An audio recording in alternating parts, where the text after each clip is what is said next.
नमस्कार। हमारे इस वीडियो चैनल पे, हमारे इस पॉडकास्ट पे देखिए, अभी तो सब लोग, आप लोगों को पता ही होगा कि ऋषि सुनक जो हैं वो यूके के प्राइम मिनिस्टर बन गए। अभी आप सोचोगे कि इसमें नया क्या है, ये तो सबको पता है। इसका इंडिया राइजिंग से क्या संबंध है? तो आप देखिए, ऋषि सुनक का यूके में प्राइम मिनिस्टर बनना कोई छोटी मोटी घटना नहीं है। ये बहुत बड़ी घटना है, क्योंकि मैं स्टार्टिंग से ही कहते आ रहा हूँ और फिर मैं कहता भी रहूँगा कि भारत का जो इतिहास है वो दोहराया जाएगा। और भारत का इतिहास दोहराया जाएगा, इसका मतलब ये नहीं है कि हम 100 2 साल 500 साल या 1000 साल या 2000 साल की बात कर रहे हैं। हम बात कर रहे हैं जब सनातन धर्म का उदय हुआ था उस समय से। हमारे ग्रंथों में, पुराणों में, वेदों में जो कहा गया है कि भारत जो अपना वर्चस्व उस समय से स्थापित किए रहा है, बाकी सारे धर्म, बाकी सारे लोग बाद में आए और हमारे यहाँ से ही इस धर्म का उदय हुआ जिसको हम सनातन धर्म बोलते हैं। बाद में लोगों ने ऐसा किया कि नहीं, कुछ दूसरे धर्म आ गए, फिर वो लोग अपने को बढ़ा चढ़ा के दिखाने लगे। फिर हमारा जो पूरा युग जो चले आ रहे हैं, और ये कलयुग है, आपको पता है कि हमारा प्रथम चरण कलयुग का चल रहा है। तो इसमें अभी क्या है कि जब भारत जो अपना बीच में जो 1000 2000 सालों में ये अपना जो अस्तित्व खोया है, उसको भारत फिर से प्राप्त करेगा। अब ये कैसे प्राप्त करेगा? अभी आपको पता ही है कि भारत किस तरह से अपने आप को आगे लेके जा रहा है, और ये ऐसा जाता ही रहेगा। लेकिन इसका मतलब ये नहीं है कि भारत केवल आगे बढ़ रहा है तो उससे हमारी प्रगति हो जाएगी, या फिर उससे हम अपने उस खोए हुए मुकाम को पा लेंगे। ऐसा कुछ नहीं है। हमें वैसे लोग चाहिए जो कि पूरे विश्व में भारत की प्रतिनिधित्व करें।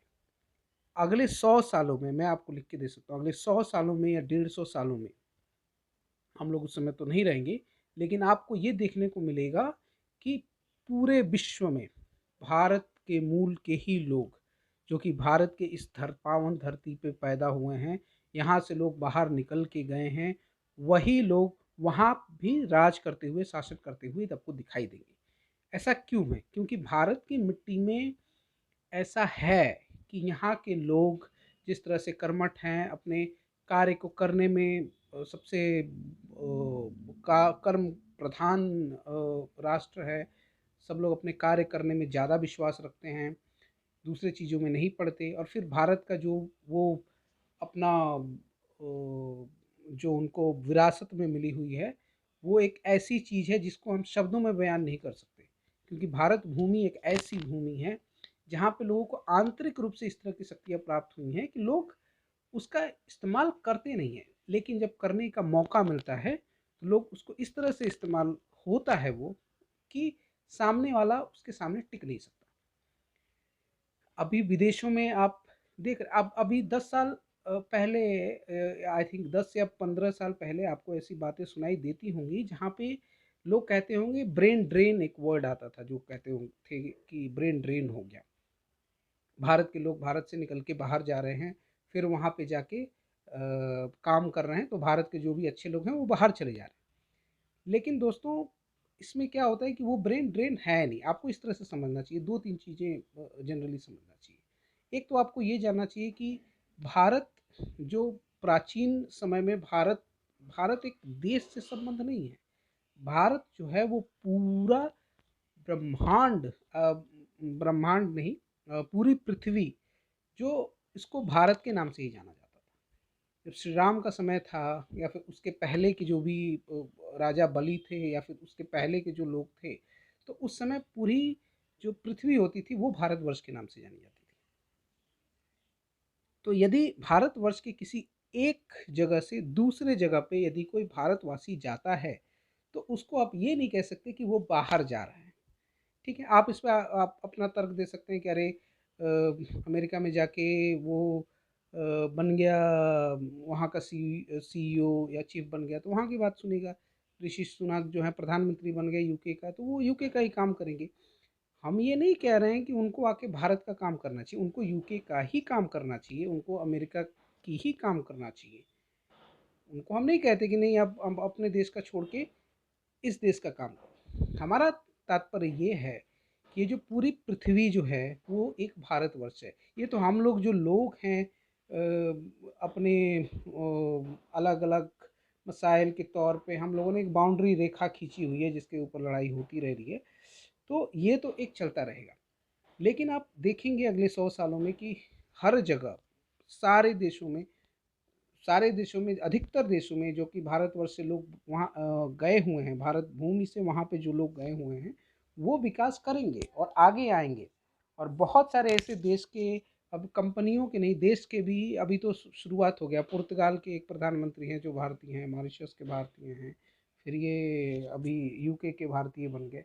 और भी काफ़ी जगह के लोग आप देखेंगे जहाँ पे भारतीय मूल के ही लोग आपको स्टेट ऑफ द हेड दिखाई देंगे। तो उससे देखिए क्या होगा, क्या उससे ये नहीं होगा कि वो हमारे लिए कुछ बेनिफिट करेंगे।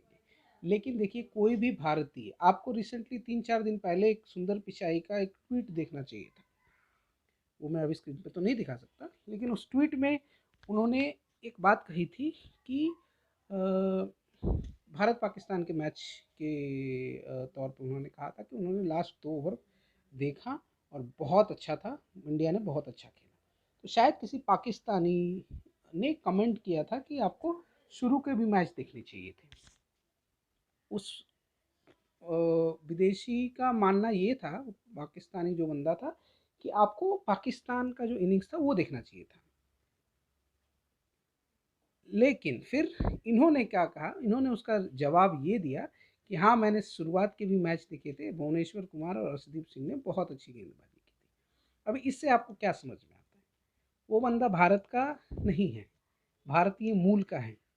लेकिन एक चीज़ कही जाती है ना, आप भारत से बाहर जा सकते हो लेकिन भारत को कभी आप अपने अंदर से छोड़ नहीं सकते।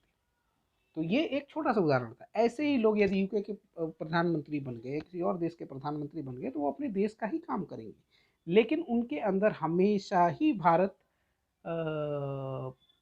बसा है। भले ही वो उसका काम नहीं करें, नहीं कर सकते।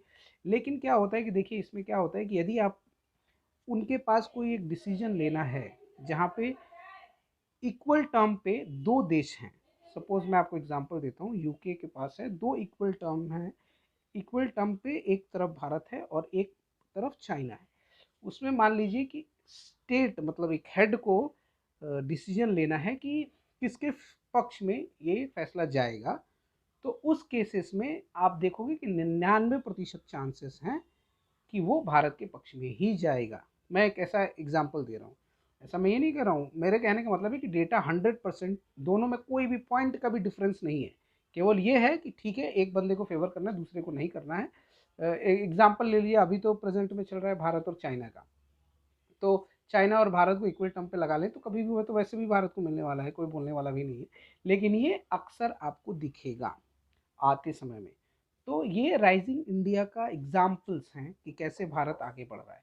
हमें, हम लोगों को अपने क्या करना है, अपने काम पे ध्यान देना है। जो बाहर जा रहे हैं वो वहाँ पे बाहर रह के उस देश के लिए अच्छी तरह से काम करें, उस देश के इकोनॉमी में तरक्की करें, वहाँ पे आगे बढ़ें। भले ही हमसे आपका आप डायरेक्ट कुछ भी बेनिफिट हमें नहीं दे सकते, लेकिन एक बंदा हमारे यहाँ से जाके वहाँ पे गया हुआ है तो वो अपने आप ही देश का नाम रोशन करता है। तो हमें अपने काम पे ध्यान देना चाहिए। बाकी जो अपने जो भी हम छोटा काम कर रहे हैं, बड़ा काम कर रहे हैं, हम अपने हिसाब से काम करते रहेंगे और अपने आप को इम्प्रूव करेंगे। तो एक्चुअली क्या होगा कि देश अपना आगे बढ़ेगा। तो ये एक छोटी सी बात थी, मैं चाह रहा था आपके साथ शेयर करने के लिए। तो इस पॉडकास्ट पे बने रहने के लिए धन्यवाद। फिर मिलते हैं अगले एपिसोड में। Thank you very much.